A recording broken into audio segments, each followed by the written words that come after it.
Magsasanib puwersa daw ang dilaw, pink, at loyalista. Ito ang solusyon ni dating Senador Antonio Trillanes sa pamamayagpag ni Vice President Sara Duterte sa mga survey para sa eleksyon ng 2028. Ang pagsasanib ng dilaw, pink, at mga loyalista ni Marcos sa Norte ang nakikitang solusyon ni Trillanes upang matalo at hindi na makabalik ang mga Duterte sa kapangyarihan sa susunod na eleksyon. Subalit ang tanong ng lahat, kaya bang patauban si Sara Duterte kung magkakaisa ang mga anti-Duterte forces sa 2028? Makikita sa larawan na kabilang sa mga sikat na personalidad ng dilaw na sina ML Representative Leila de Lima, Risa Hontiveros, at dating Senador Antonio Trillanes.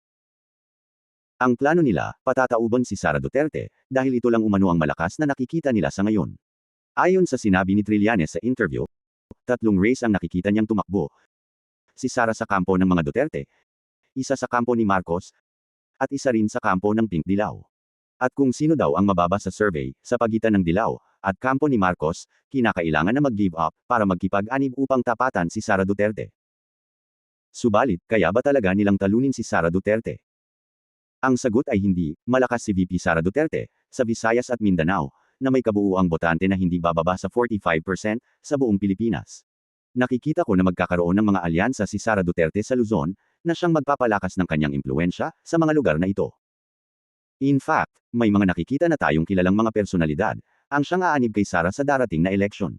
Sa aking nakikita, may mga malalaking probinsya pa nga sa Luzon ang kayang manalo ni VP, kabilang na dyan ang Cavite, Batangas, at Pangasinan. Malakas din si Sara Duterte dito sa NCR, pati sa Pampanga, na baluarte ng kanyang kaalyado na si dating Pangulong Arroyo. Siguradong matatambakan ang kampo ni Marcos at ng Dilaw sa Visayas at Mindanao dahil sa sobrang taas ng distrust ratings ni Marcos doon. Ibigay na lang nating halimbawa ay si Erwin Tulfo. Alam nyo bang nasa 10 milyong boto ang nawala sa kanya matapos na ito ay makipag-anib sa alyansa ni Marcos? Walang endorsement power si Marcos at baka sakaling mahayla niya papababa ang sasamahan niyang grupo. Kung kayo ang tatanungin, mananalo kaya ang kampo nila Trillanes sa 2028 kung makikipag-anib sila kay Marcos?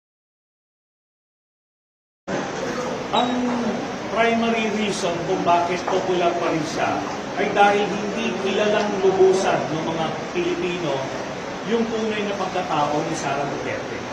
Dahil talagang binabaha nila ng fake news at mga trolls nila yung social media na naging pangunahing source ng impormasyon ng mga kababayan natin.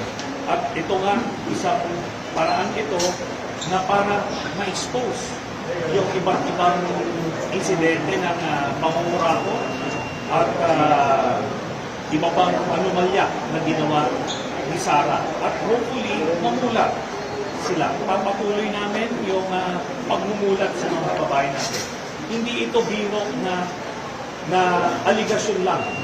Pag nag-file ka ng complaint, ibig sabihin nun, solid yung mga evidensyang binibigay mo. Hindi lang itong gagawa ka ng isang link sa social media, mag-aakusa, kagaya ng ginagawa nila sa amin.